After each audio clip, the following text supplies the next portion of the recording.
Salut tout le monde, j'espère que vous allez bien. Pour ma part, je vais très bien, surtout après cette victoire des Lions devant le Togo en éliminatoire de la Coupe du Monde. Un succès qui nous replace dans la course à la qualification, même si en réalité, rien n'était perdu avant même cette journée.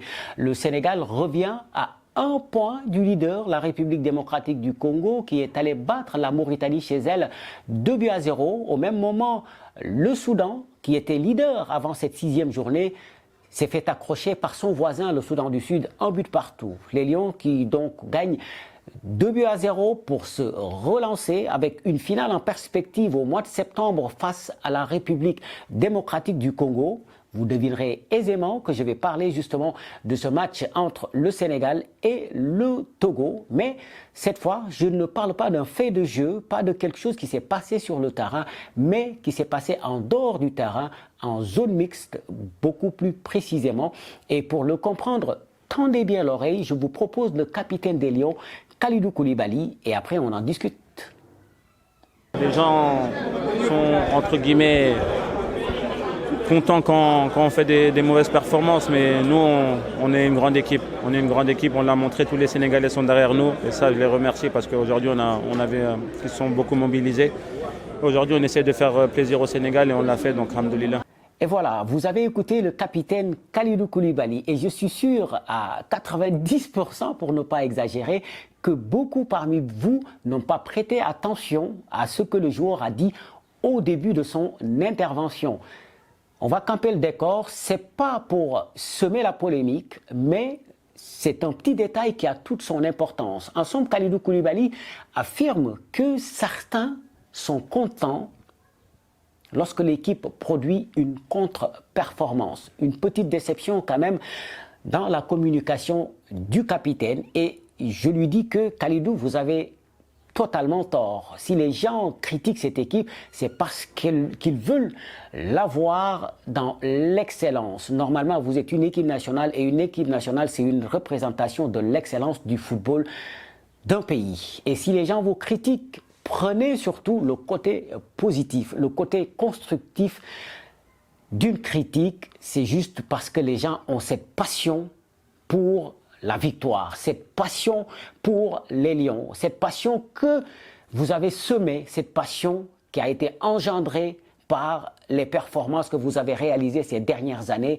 avec comme point d'orgue la Coupe d'Afrique des Nations 2021. Ce qui va rester dans les annales pour l'éternité. Et c'est là que je dis que j'ai été un peu déçu par cette sortie du capitaine que je trouve très très maladroite. Et si j'en parle, c'est parce que j'ai l'intime conviction que Kalidou Koulibaly exprimait là un sentiment général. Ma conviction est surtout justifiée par le fait qu'à la fin du match, certains joueurs ont décidé tout simplement de snobber la presse, mais que l'on soit très clair, ils ne sont pas obligés de s'adresser à la presse, mais tout est dans la manière. Moi, je n'ai pas personnellement aimé la manière de faire de certains parmi eux, mais ça passe. Mais si aujourd'hui, on en est arrivé à une étape où les joueurs en veulent aux supporters, les joueurs en veulent à une partie des médias parce qu'ils ont été critiqués, pour moi, c'est méconnaître ce qu'est véritablement le football, ce qu'est le sport. Car le sport, je le dis et le redis, n'a pas de mémoire. La mémoire du sport,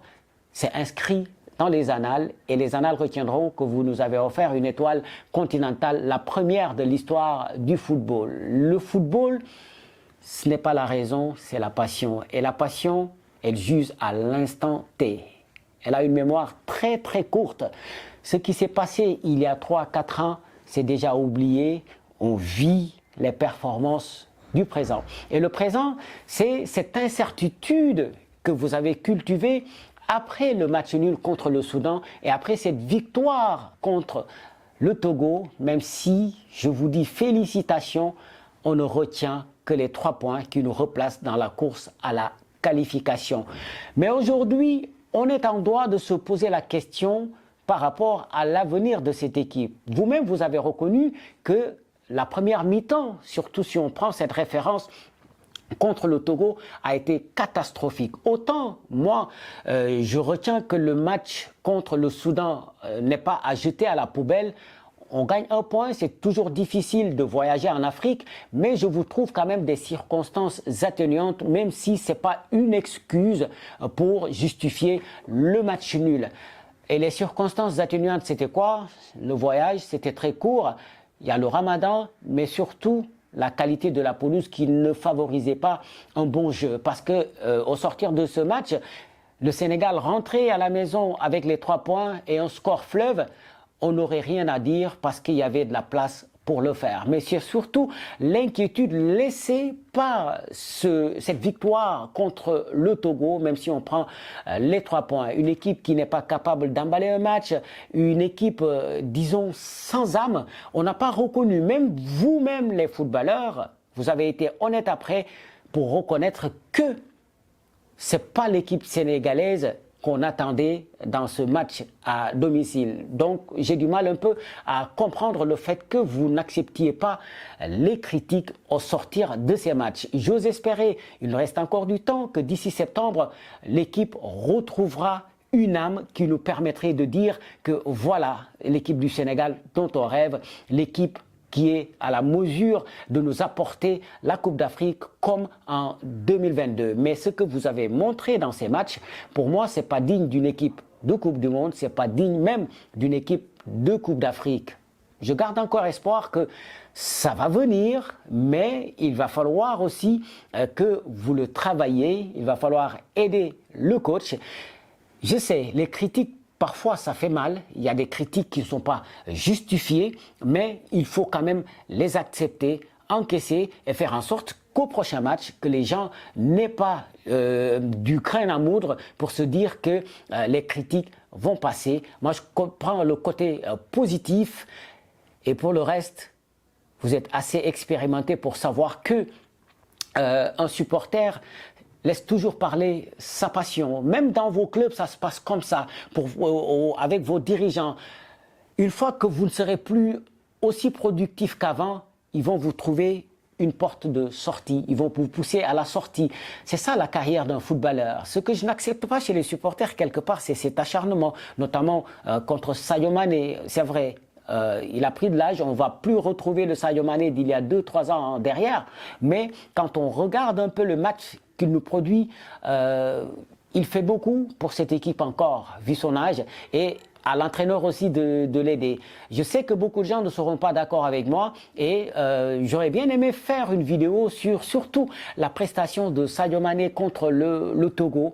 Je réfléchis à ça, mais je trouve quelque part que les critiques sont exagérées. Bref, à fond derrière vous, cher Lion, mais il va falloir vous bouger un peu si vous ne voulez pas que les gens continuent à vous critiquer. Je le dis encore, je le répète, le foot n'a pas de mémoire. La mémoire du football, c'est ce qui est écrit dans les annales pour l'histoire. Et pour le reste, c'est la passion, et la passion ne raisonne pas. Allez, ciao!